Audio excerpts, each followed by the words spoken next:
Hello guys, आप लोगों का स्वागत है मेरे यूट्यूब चैनल पे। एक समय की बात है, एक जंगल में मधुमक्खियाँ रहती हैं। वो अपने झुंड के समूह में रहती हैं। तभी रानी देखती है कि एक गुफा के पास खूब सुंदर सुंदर से फूल खिले हैं। अब मधुमक्खी की रानी कहती है कि यहाँ पे बहुत सुंदर सुंदर फूल हैं, हम यहीं पे अपना छत्ते को बनाएंगे। लेकिन उनको यह नहीं पता था कि फूल के पास ही गुफा था जो कि एक शेर का था।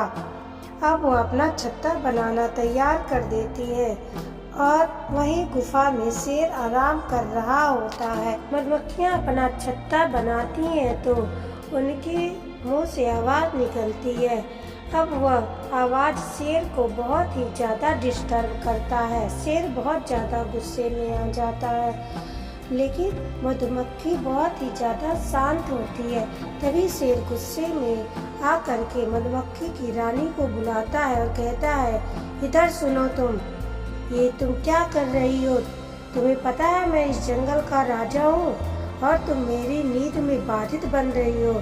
तुम मेरा नींद खराब कर रही हो और तुम यहाँ पे क्यों आई हो? तब मधुमक्खी बड़ी ही विनम्रता के साथ बोलती है, महाराज, ये तो फूल है और हम फूलों से शहद बनाते हैं और इन फूलों पे सबका बराबर का अधिकार है, ये किसी का नहीं है।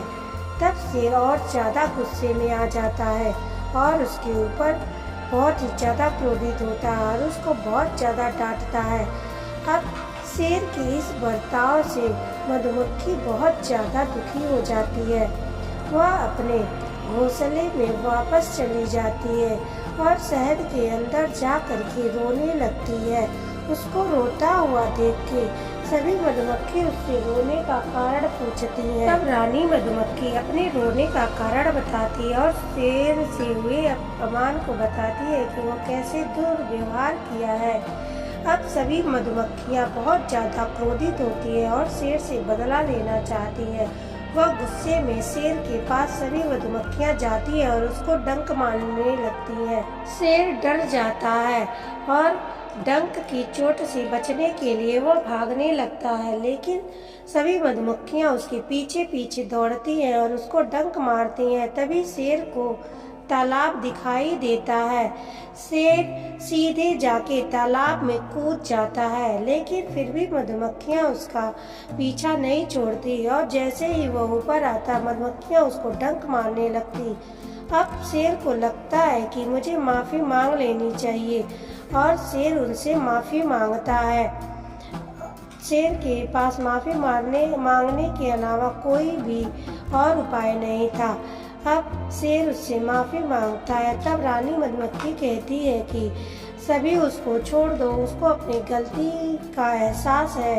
अब सभी मधुमक्खियाँ उसको छोड़ देती हैं। शेर धीरे धीरे अपनी गुफा में वापस आता। शेर अपने गुफा में आराम करता है, उसको अपनी गलती का एहसास था।